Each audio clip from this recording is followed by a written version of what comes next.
जय हिंद विद्यार्थीगण। तो कैसे हैं आप सब। बंधन जीएस एकेडमी में आप सभी का स्वागत है। तो आज हम सब जो देखने जा रहे हैं आज के महत्वपूर्ण क्लास में, वो हम लोग अभिलेख देखेंगे। ठीक है, जो प्राचीन इतिहास का एक बहुत महत्वपूर्ण टॉपिक है अभिलेख। और अभिलेख से जितने भी सवाल, चाहे बीपीएससी हो, दरोगा हो, एडीओ हो, या रेलवे हो, या एसएससी के एग्जाम में जितने भी सवाल बने हैं जो महत्वपूर्ण हो सकते हैं आगामी एग्जामों के लिए, उन सभी सवालों को हमने आज के सेशन में लिया है। तो चलिए बढ़ते हैं अपनी क्लास की ओर। आज का हमारा पहला सवाल है कि जूनागढ़ अभिलेख किस शासक से संबंधित है। जी हाँ, जूनागढ़ अभिलेख जो है किस शासक से संबंधित है। तो इसका सही उत्तर जो होगा विद्यार्थीगण, वह होगा बी, यानी कि रुद्रदामन, है ना। रुद्रदामन प्रथम से संबंधित है जूनागढ़ अभिलेख। आप देख सकते हैं ये बीपीएससी प्रीलिम्स 2018 में पूछा गया सवाल है। आगे बढ़ते हैं। अगला सवाल है कि मास्की अभिलेख में अशोक का किस नाम से उल्लेख मिलता है। तो ऑप्शन आपके पास है प्रियदर्शी, ऑप्शन बी चक्रवर्ती, ऑप्शन सी है देवनाम प्रिय, और ऑप्शन डी है महाराजा धीराज। तो इसका सही उत्तर जो होगा वह होगा ऑप्शन सी, यानी कि देवनाम प्रिय दर्शी। ठीक है, या देवनाम प्रिय बोल सकते हैं उसको। ये क्वेश्चन जो है एसएससी सीजीएल 2017 में पूछा गया था विद्यार्थीगण, आप देख सकते हैं। आगे बढ़ते हैं। अगला सवाल है हमारा कि अशोक के अभिलेख प्रायः किस लिपि में लिखे गए हैं, है ना। ऑप्शन आपके पास है नागरी, ब्राह्मी, शारदा या सिद्धम। ये रेलवे एनटीपीसी 2016 में पूछा गया सवाल है। इसका सही उत्तर जो होगा वह होगा ऑप्शन बी, यानी कि ब्राह्मी। क्या होगा? ऑप्शन बी, यानी कि ब्राह्मी, याद रखिएगा। आगे बढ़ते हैं। अगला सवाल है कि अशोक के किस अभिलेख में बुद्ध धर्म का स्पष्ट उल्लेख मिलता है। जहाँ बुद्ध धर्म का स्पष्ट उल्लेख जो है अशोक के किस अभिलेख में मिलता है। यह भी बीपीएससी प्री 2020 में पूछा गया सवाल है, आप देख सकते हैं। इसका सही उत्तर जो होगा वह होगा भाब्रू अभिलेख। क्या होगा? भाब्रू अभिलेख। ठीक है, आगे बढ़ते हैं। अगला सवाल है हमारा कि किस अभिलेख से अशोक की कलिंग विजय का वर्णन मिलता है। ये मोस्ट इंपॉर्टेंट सवाल है विद्यार्थीगण। ठीक है, देख सकते हैं कलिंग विजय के बारे में पूछा जा रहा है, और ये सवाल अक्सर सभी एग्जामों में पूछे जाते हैं। ठीक है, कि कलिंग विजय का वर्णन किस अभिलेख में मिलता है। तो इसका सही उत्तर जो होगा वह होगा धौली शिलालेख। क्या होगा? धौली शिलालेख, याद रखिएगा। ये बिहार दरोगा 2019 का पूछा हुआ सवाल है। बढ़ते हैं अपने अगले सवाल की ओर।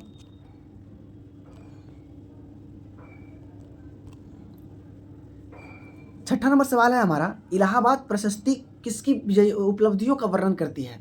ऑप्शन हमारे पास है समुद्रगुप्त, चंद्रगुप्त मौर्य, विक्रमादित्य और हर्षवर्धन। ये भी बीपीएससी प्रीलिम्स 2015 का पूछा गया सवाल है, और इसका सही उत्तर जो होगा वह होगा समुद्रगुप्त। क्या होगा? समुद्रगुप्त, याद रखिएगा। आगे बढ़ते हैं। 7वां नंबर सवाल है कि प्रयाग प्रशस्ति किसने लिखी थी, है ना। प्रयाग प्रशस्ति किसने लिखी थी। तो इसका आंसर जो होगा वह होगा हरिसेन। किसने लिखी थी?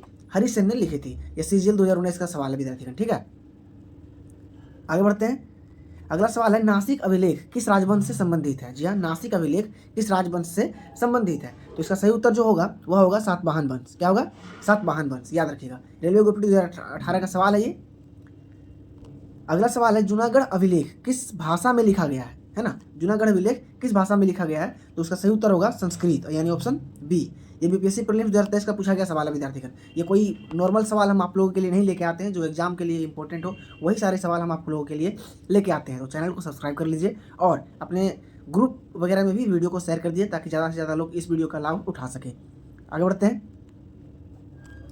अगला सवाल है कि सोहगौड़ा ताम्रपत्र किस काल का है। सगौड़ा ताम्रपत्र किस काल का है। तो इसका सही उत्तर जो होगा वह होगा मौर्य काल। क्या होगा? मौर्य काल, यानी ऑप्शन बी सही है। ये बिहार से 2021 का पूछा गया सवाल है विद्यार्थीगण। आगे बढ़ते हैं। अगला सवाल है 11 नंबर कि अभिलेख इतिहास का कौन सा स्रोत माने जाते हैं, है ना। अभिलेख इतिहास का कौन सा स्रोत माने जाते हैं। तो इसका सही उत्तर जो होगा वह होगा प्राथमिक साक्ष्य या प्रत्यक्ष साक्ष्य माने जाते हैं, है ना। प्रत्यक्ष स्रोत या प्राथमिक स्रोत माने जाते हैं अभिलेख इतिहास के बारे में जानने के लिए, है ना। ये जीडी 2022 में पूछा गया सवाल है। आगे बढ़ते हैं। अगला सवाल है गिरनार अभिलेख कहाँ स्थित है। गिरनार अभिलेख कहाँ स्थित है। तो इसका सही उत्तर होगा गुजरात, है ना। याद रखिएगा, गौ से गिरनार और गौ से गुजरात, याद रखने में सहूलियत होगी आपको। ये एएलपी 2019 में पूछा गया सवाल है। आगे बढ़ते हैं। अगला सवाल है कि किस अभिलेख में सातवाहन शासकों की जानकारी मिलती है। किस अभिलेख में सातवाहन शासकों की जानकारी मिलती है। तो इसका सही उत्तर जो होगा वह होगा नासिक अभिलेख। क्या होगा? नासिक अभिलेख। ये भी देख सकते हैं बीपीएससी प्रीलिम्स 2017 का पूछा गया सवाल है। तो जितने भी इंपॉर्टेंट सवाल है और ज़्यादातर सवाल हमने बीपीएससी से उठाया है जो प्रीवियस ईयर के हैं। ठीक है, आगे बढ़ते हैं। अगला सवाल है कि अशोक ने किस अभिलेख में स्वयं को बौद्ध धर्म का उपासक बताया था, है ना। किस अभिलेख में जो है उन्होंने अपने आप को बौद्ध धर्म का उपासक बताया था, तो इसका सही उत्तर जो होगा वह होगा भाब्रू अभिलेख। क्या होगा? भाब्रू अभिलेख, है ना। ये सीपीओ 2020 का सवाल है विद्यार्थीगण। आगे बढ़ते हैं और आज के सेशन का यह अंतिम सवाल है हमारा, ठीक है। तो अंतिम सवाल देखते हैं कि कौन सा अभिलेख चंद्रगुप्त द्वितीय की विजयों का वर्णन करता है ना।